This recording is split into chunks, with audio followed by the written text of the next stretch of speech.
लुसलुसीत आणि मऊसर शिरा करायचा असेल तर हे प्रमाण अगदी योग्य आहे शिऱ्यासाठी. बघा किती सॉफ्ट झालेला आहे.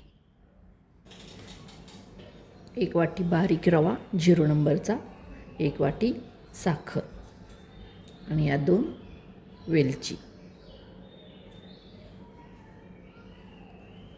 ज्या वाटीने रवा आणि साखर घेतलेला आहे त्याच वाटीने 3 वाटी पाणी आपण एका पातेल्यात घेणार आहोत.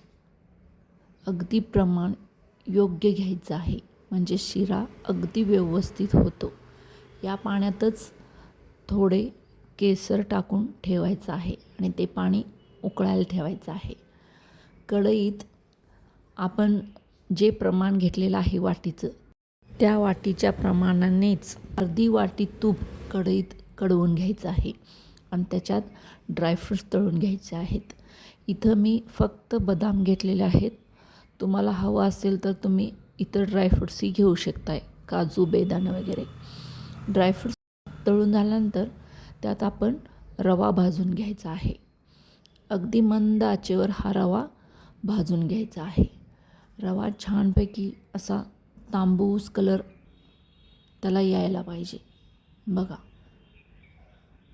त्याच्यानंतर आपण उकळलेलं पाणी याच्यात घालायचं आहे. थोडं थोडं घालायचं आहे कारण रवा उडू शकतो आहे. त्यामुळे ते सगळं पाणी त्यात घालून व्यवस्थित रवा आणि पाणी मिक्स केल्यानंतर ते तोंड झाकून ठेवायचं आहे. 5 ते 7 मिनटं तोंड झाकून ठेवल्यानंतर रवा असा फुलून येतो आहे. त्याच्यात मी वेलची पूड घातलेली आहे. हे आता व्यवस्थित मिक्स करून घ्यायचं आहे. कितपत पाणी त्याच्यात मिक्स झालं आहे हे लक्षात येते. व्यवस्थित सगळं हलवून घ्यायचं आहे. परत ते कोरडं होतं. कोरडं झाल्यानंतर त्याच्यात आपण मापून घेतलेली साखर 1 वाटी घालायची आहे. साखर आणि रवा व्यवस्थित मिक्स करायचा आहे.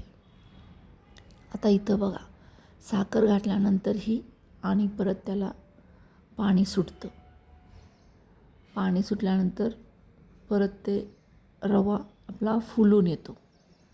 बघा, असं मऊसूद परत शिरा होतो.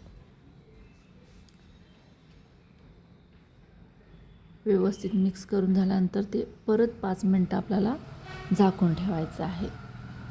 झाकण काढून त्याच्यात मी मीठ घातलेलं आहे. तुम्हाला हवं असलं तर घालू शकता किंवा नको असेल तर नका घालू. बघा, शिरा परत असं मऊ होतो. नंतर तो व्यवस्थित परतून घ्यायचा आहे आणि मग त्याच्यात आपण तळलेले ड्रायफ्रूट्स घालायचे आहेत आणि मिक्स करून घ्यायचं आहे. आता तुम्ही बघू शकता शिरा कढई सोडत आहे, याचा अर्थ आपला शिरा तयार आहे. मस्तपैकी आपण ह्याला गार्निश करून सर्व करू शकतो. मी इथं थोडे पिस्त्याचे काप घालून सर्व केलेला आहे. बघा कसा मऊसूद शिरा झालेला आहे. कोरडा देखील मी तुम्हाला प्लेटमध्ये काढून दाखवते. हा बघा, केसर आणि बदामचा शिरा